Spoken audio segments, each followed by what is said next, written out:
Hey, everybody, welcome to another episode of DTF with Frankie and Herb. My name is Frankie. And my name is Evans. All right, everybody. Herb is out of the office at this time, so I did want to bring on my pal, Evans. Evans, I met you and we discovered that you were a writer. So that's why I thought it was very important to include you in this conversation. Why don't you tell us more about yourself and your writing? Well, like I said, my name is Evans. I am a writer. I'm an amateur writer at that. I started writing around 2014, so around 9 years. I haven't sold anything yet, but I have entered a few competitions. I've won a Christian competition where one of my scripts, my Christian religious script, placed very highly. But I'm still, trying to push in those doors, trying to break into Hollywood, and haven't gotten there yet. And yeah, that's me.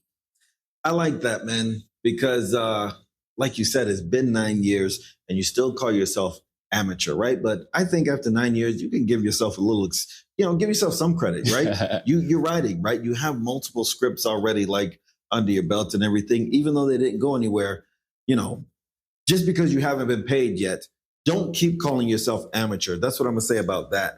But also just your consistency and keeping the dream alive, man. I love creative people. Those are the people that I find myself connecting best with. I remember, man, a long time ago, I remember I shared one time that I wanted to be an actor with somebody, and she looked me in the face and told me to be realistic.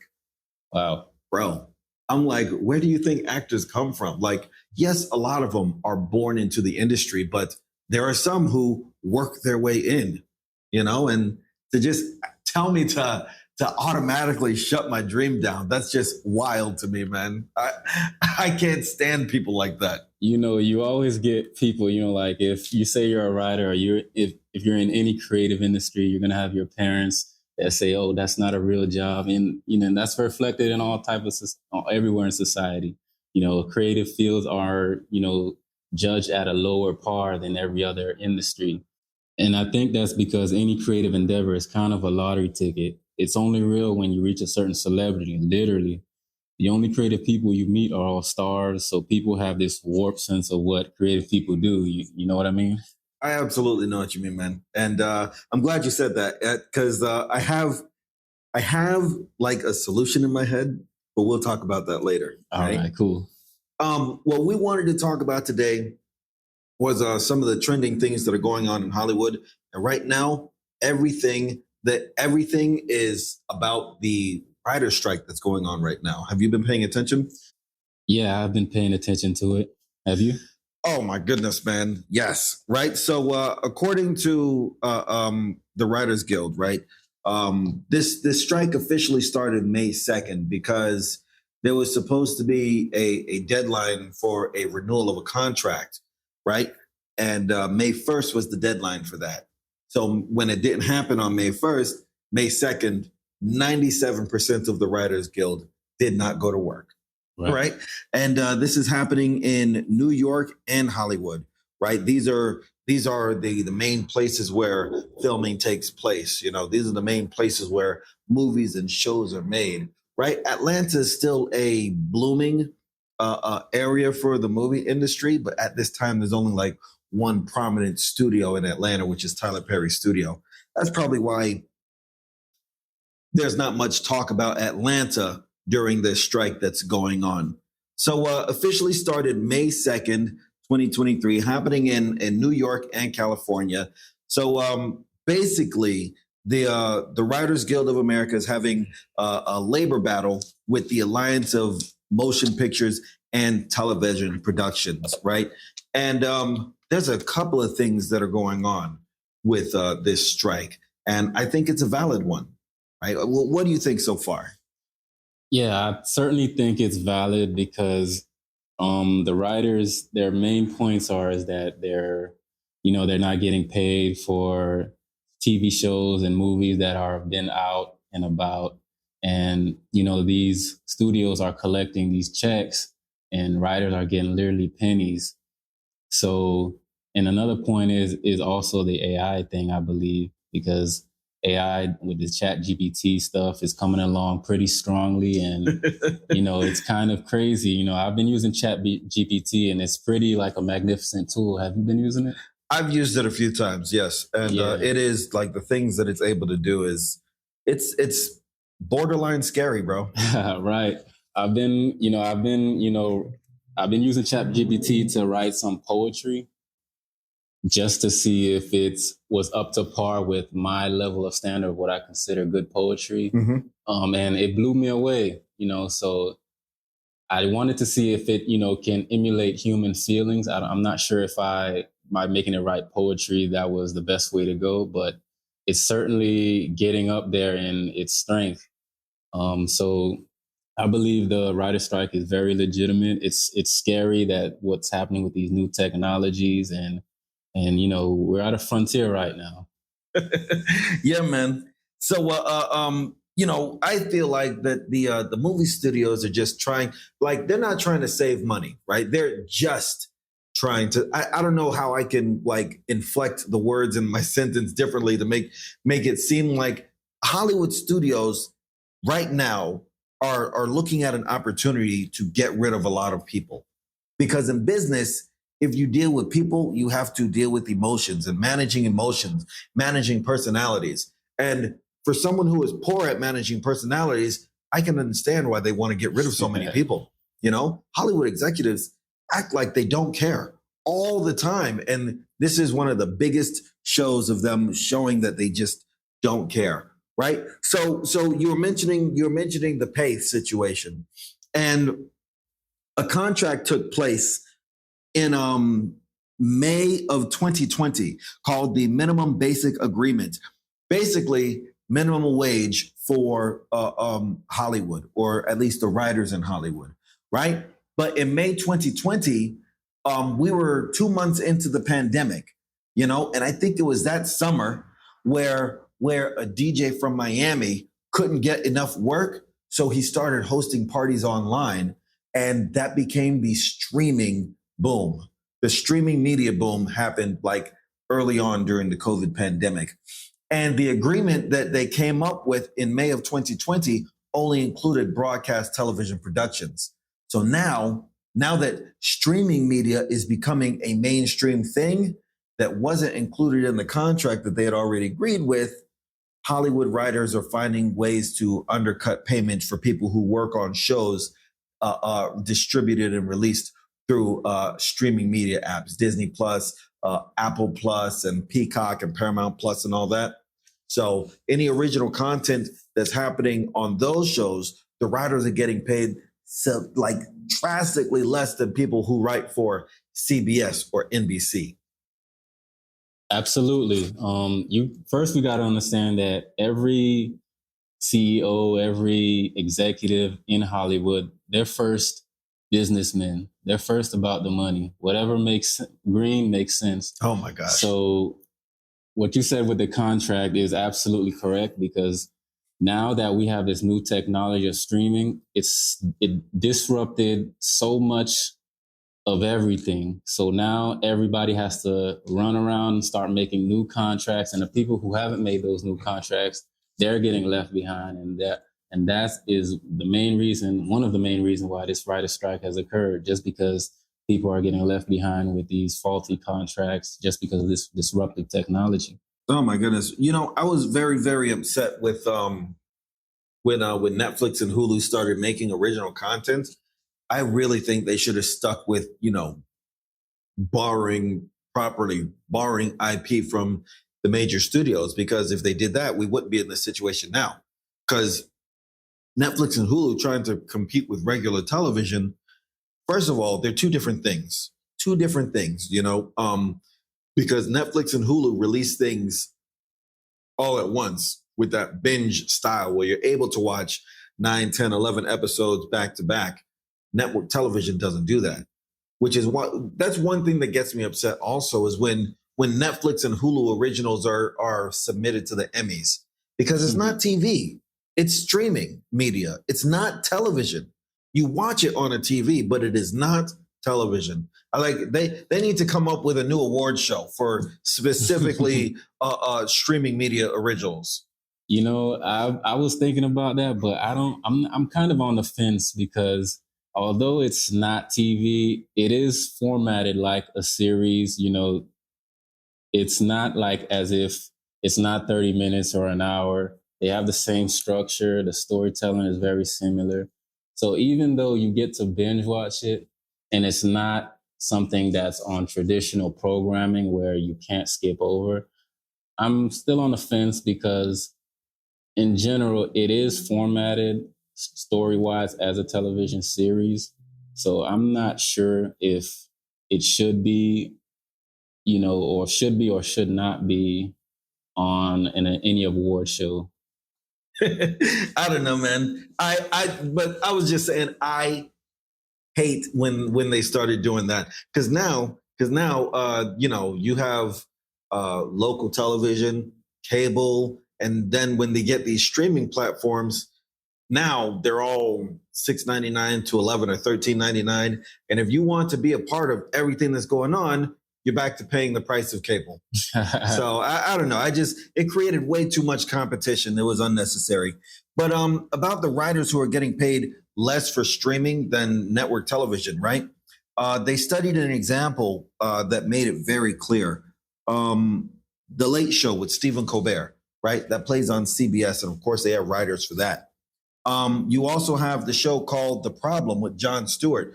Jon Stewart was the former host of the Daily Show, the comedy political talk show that was on Comedy Central. Right. So he came back. He came out of retirement, and he has a show that's released on Apple Plus streaming services.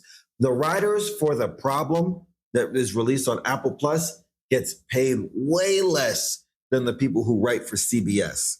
And when this became absolutely clear, I don't know when they started making negotiations to try to include the streaming platform writers into the deal, but it was just a very evident, like imagine both of us do the same job and one of us is getting paid extremely less. We can't even go to the same parties, bro.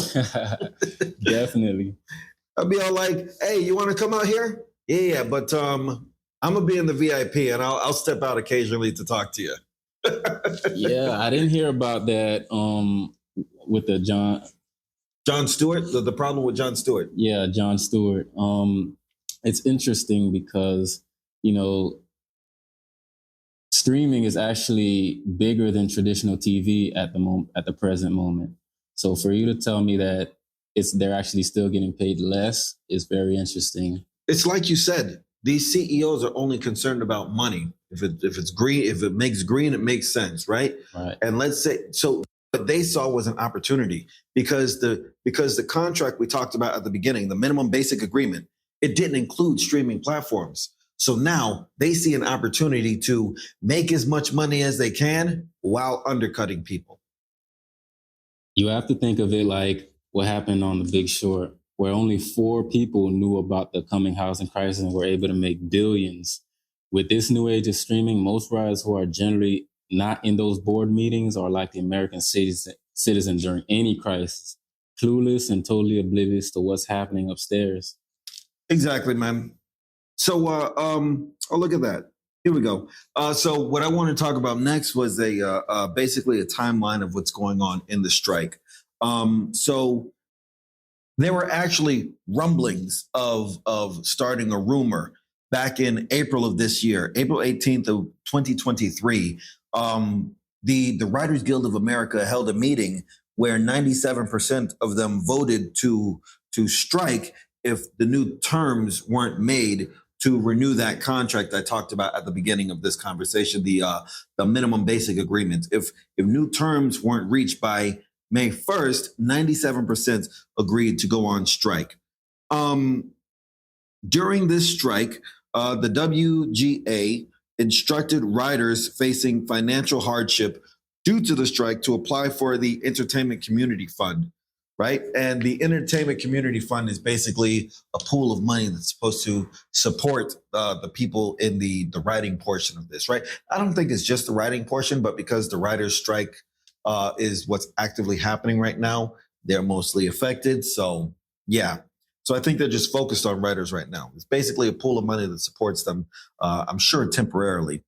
And at this time, it was reported that over $1.7 million was contributed to that fund as well. There were some big name producers and actors who they probably started off as writers, but some big name people donated money to that fund also. Right. I think Dwayne Johnson donated, I believe. But I'm surprised it's only 1.7 million, considering how huge Hollywood is. There's tons of celebrities. You would think that these people have friends. Right? You would think they were friends. Bro, that's so true. I didn't even when I was reviewing some notes about this stuff, that didn't even come to mind. Like, yeah, right. 1.7 million is a small number, right, for Hollywood. You know, like absolutely. Robert Downey Jr., right? Robert Downey Jr., across all the Marvel films he's been in, made over like $700 million. You're telling you he don't got some change he can throw in that fund? That shows you how much, probably the fact that no one respects writers. You see what happens on screen, and in Hollywood, the actor is normally the star. It's not even the director. If you're in circles, like if you're in like the creative industry and you're in the circles, you might watch a big movie and say, oh, that's a Spielberg movie, or that's a Charlie Kaufman movie, or it's one of the writers, you might shout out their name. But most people, they see the actors, so, they have a relationship with the actors, so they don't see the writer. So that kind of trickles down in just every aspect of how we think of Hollywood, and probably why writers do not get respected like they should. Although they should. Absolutely, man. It's the first process of the endeavor. Any TV show or any movie that's being made. Exactly. Bro, you are jumping right at the heels of the point I want to make, right? Yeah. You're jumping right at the heels of the point that I want to make. So yeah, only 1.7 million, right? Let me see. So later on, they're saying that in July, it was reported that the major Hollywood studios, right, the Association for Motion Pictures and Television Productions, and major Hollywood studios did not plan to return to negotiations with the Writers Guild until late October 2023, which I hate to hear that, right? That is a cruel and absolutely villainous negotiating tactic, because the strike started in May. The strike started in May because they were supposed to reach a deadline in May, right? So the strike started in May, and they say that they're not going to come back to talk about the new terms until October. How many months have gone by? Late October. So all of May, because this started at the top of May. So May, June, July, August just finished. You have an entire month of September, and they're not going to meet until late October. That's at least the third week of October. Almost 6 months has gone by since the strike. They are trying to make these writers hungry and desperate. If they had, they suggest that Americans are able to put away 4 months of emergency money. Let's say that every single writer who is affected by this strike has 4 months put away. By the time October comes, they're 2 months past their emergency savings, right? But because this is America, they probably don't have too much money put away. How desperate do the studios think that they're going to be at this time? In my opinion, you're right. It's definitely a tactic. Once you starve a dog, it'll eat anything. Oh my goodness. So, and I believe that because of this new AI technology, possibly studios are already using them, so they might not need the writers as much. And, and Hollywood has been on this, IP train for a long time, where they're only adopting books and things like that, comic books, whatever, and adapting, also rebooting. Essentially, they don't need, writers. I've heard that they're trying to negotiate where TV show writers have maybe 3 or 4 writers in the room, where it usually was maybe 6 to 9, where you would have a head writer, you would have a few middle writers, and you would have some new writers to come in to learn the business. Mm-hmm. Now they only want 4. So most of the studios, they're going to mostly be choosing head writers and middle writers. So there won't be that chance for new writers to come in, which is kind of sucks. It's kind of, it won't be any way for, guys like me to make it in. So it's definitely a tactic. They're trying to starve us out, but we're definitely not going for it. I agree with that last statement you said, right? Because because now, as of August 30th, right, there are California politicians writing letters to Walt Disney Studios and Comcast, Warner Bros., Discovery, Apple, Paramount, right? California politicians are writing letters to these people, urging them to meet with the writers and end this strike sooner than later, because it is effectively, affecting all of the world. How many projects are being pushed back, and complete stoppage on these projects as well, right? If this thing lasts so long, we're going to run into, springtime next year with no new shows to watch, right?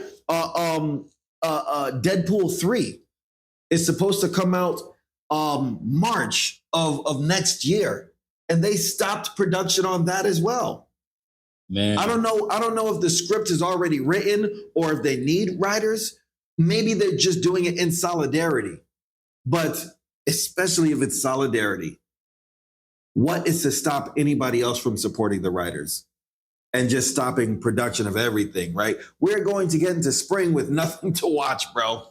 It's interesting that you said the politicians have come on, because I started by thinking this is some kind of apocalypse where AI is going to take over the Hollywood industry and eventually trickle down into every other form of writing, if it's from tech to finance.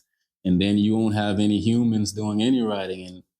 And Western culture is built on literacy, reading, writing, and arithmetic. Mm-hmm. If you take away reading and writing and arithmetic from the schools, you're going to have what? Dumbed down population, zombies.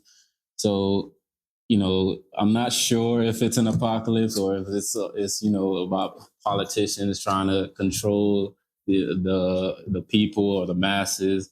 But, it kind of makes sense when you look at it from that angle. It's like I said at the top of this conversation, man, the things that AI is doing is borderline scary, because when they see the potential, it's if you want to get rid of personalities, if you want to get rid of people telling you, well, I don't think it should go that way, the computer won't object to you.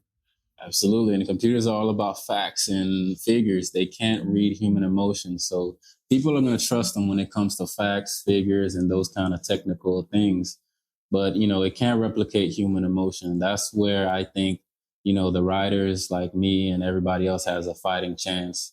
If the people care about humans and human endeavors and human projects, you can't get rid of the people or the humans who make that thing possible. Exactly, man. Lastly, as of August 31st, right? As of August 31st, there was an op-ed written in the LA Times.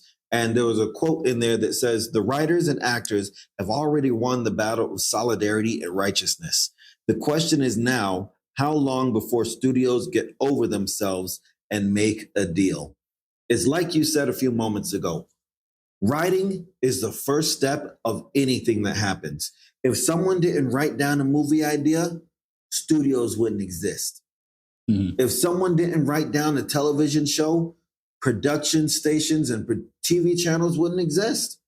Absolutely. Writing is the first step of anything that goes on in Hollywood. Why writers don't get the respect that's deserved, I don't understand. It's like teachers in the rest of the world. It's like teachers in regular society. They don't get respected either. When they're disrespected, and they're the ones that raise people to become CEOs and creators of new technology. Absolutely. Like, it's the beginning of the process of what, oh my goodness. If you want a beautiful garden, you got to plant the seed and water it. Absolutely. If you don't water that seed, it won't grow into anything. That's what the writing is. That's what the teacher is.